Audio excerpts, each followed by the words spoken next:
Hey, what's going on, guys? It's Sunday, the end of Thanksgiving week. Hope everybody had a good Thanksgiving. Part of being an owner operator, even on your days off, you got to work on the truck. So before I get ready for this work week, I'm going to grease the truck. I've got my own grease gun. I bought an electric grease gun a while back. I grease my truck every 5,000 miles. So you could either pay a shop or that amount that you pay them one time and invest the money in a DeWalt electric grease gun.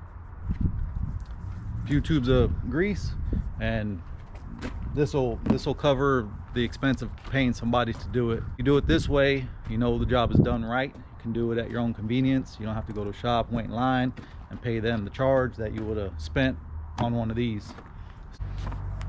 Usually one tube will cover the whole truck, maybe a little bit more, but one tube should do it. I want to say I spent 150 bucks on this alone. That I already had the battery because I have some lawn equipment that I use it for, and that's it. I'll try to set this sucker up in some sort of time lapse, see if I can't get some of these good angles. It's kind of hard by myself being here at the truck, but let's see what we got.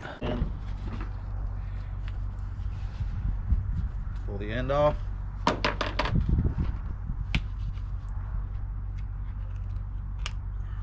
the top.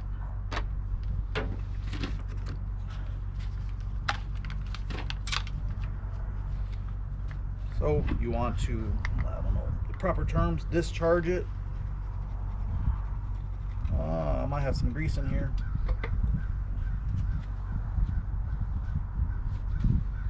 Let's see what we've got here.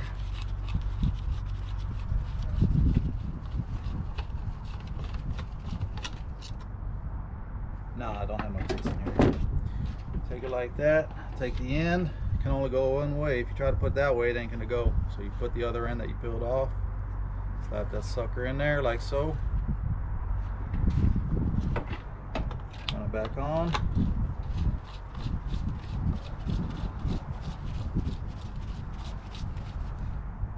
spin it, pop your top off.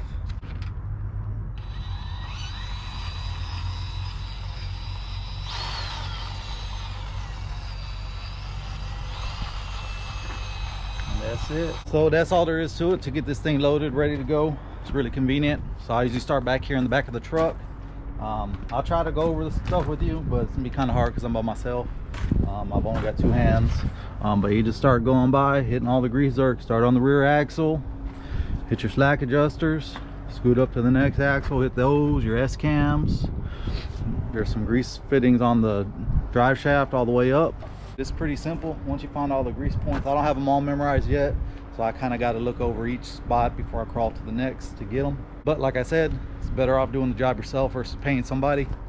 But it's also part of being an owner operator, so that's what you got to do.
Alright guys, doing this by yourself and trying to record is not easy.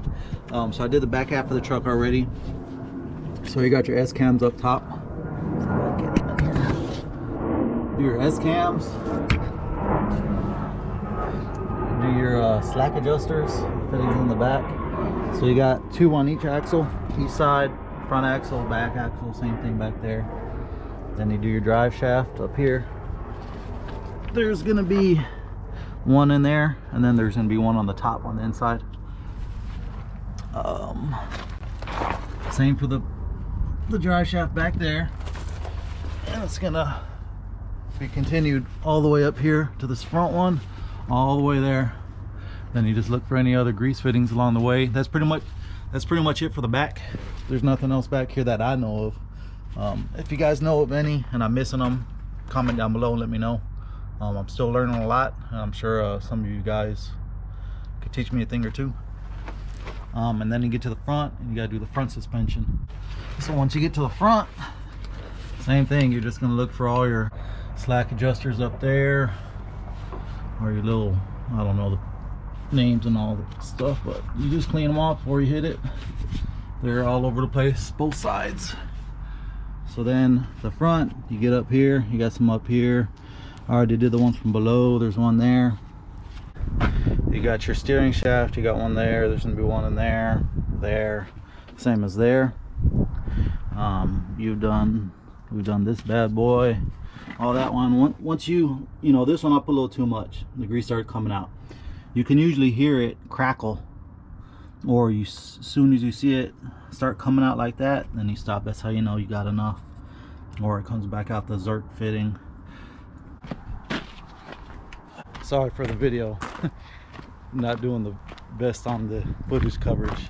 And after that, you come back to your fifth wheel, rip off all the old grease and put new grease on there. Thought I had a bunch on here, but as you can tell, it done dried up on me or came off, I don't know. But anyways, and that's it, guys. That's one tube of grease. I just finished up the truck, just finished the fifth wheel. Should be plenty with all the grease I took off of it. I need to come better prepared next time. Instead of using trash, using cardboard and a little container from donuts or whatever I found. I need to get me a spatula, keep that here in the truck, with maybe like an old coffee can. I'll scrape all the old grease with that one. But that's pretty much it. I don't know how this video is going to come out.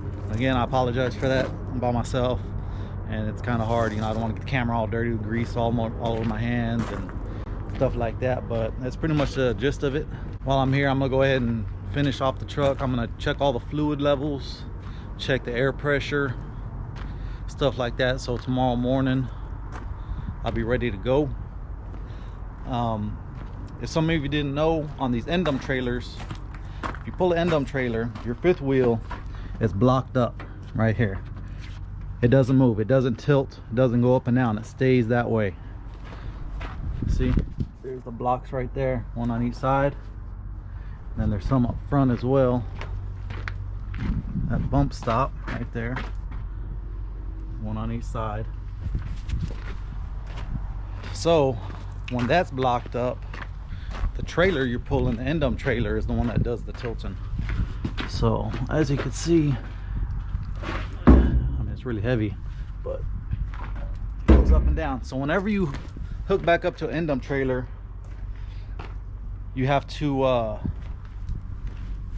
set something up under here. I usually set a rock or something, so that way after you hook under it and the rock falls, you know, you don't have to worry about picking up no trash or nothing. So you stick something under there and keep it up, and then you back under it, because clearly you can't back under it like that. Damn, all sorts of greasy. Not feeling it today, guys. Okay, so that's it for today's video.